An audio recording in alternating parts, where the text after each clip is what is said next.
The first book decided that it wants to be written by me. I call myself the accidental author. I don't see myself as an author. Why accidental author is because I had a groin injury and I went to go lay on an acupuncture bed on the 29th of October, and never written in my life before. Don't even like to read. Don't tell everybody I said that. And I was bored on that table there alone, and I was either going to stare at toilet paper or I was going to do something with my phone.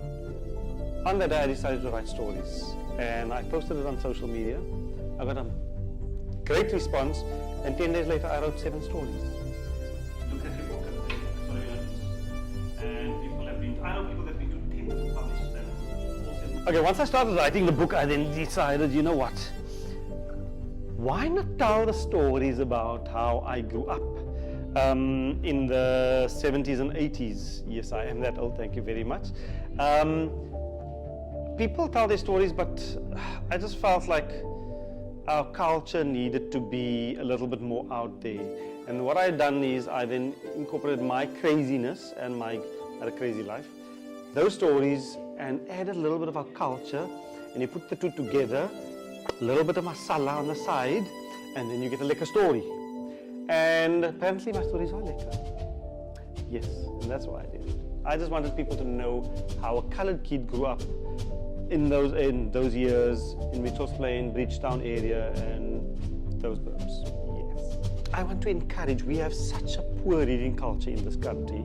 I'll tell you why I know this, because the average author in this country sells between 600 and 1,000 books in his lifetime, which is shocking, right? I just want kids to enjoy the stories and the writing, but you need to make it kind of almost easier to read, just to get them going, firstly. The reason why I have these workshops is because most of these people are scared to write because they worry about what someone else says. And this is our problem, unfortunately, in our communities. I say, bugger those people. They do not know, your journey and their journey are 2 different journeys. I always say, why they are at my workshop is because God put it into their heads to be here. He did not put it into someone else's head, and that's why they will never relate or know or understand your story. And I want these people, before they die, to write their stories, leave a legacy to their kids. And how are the youngsters going to know how we grew up or what happened in our lives if we don't leave something behind?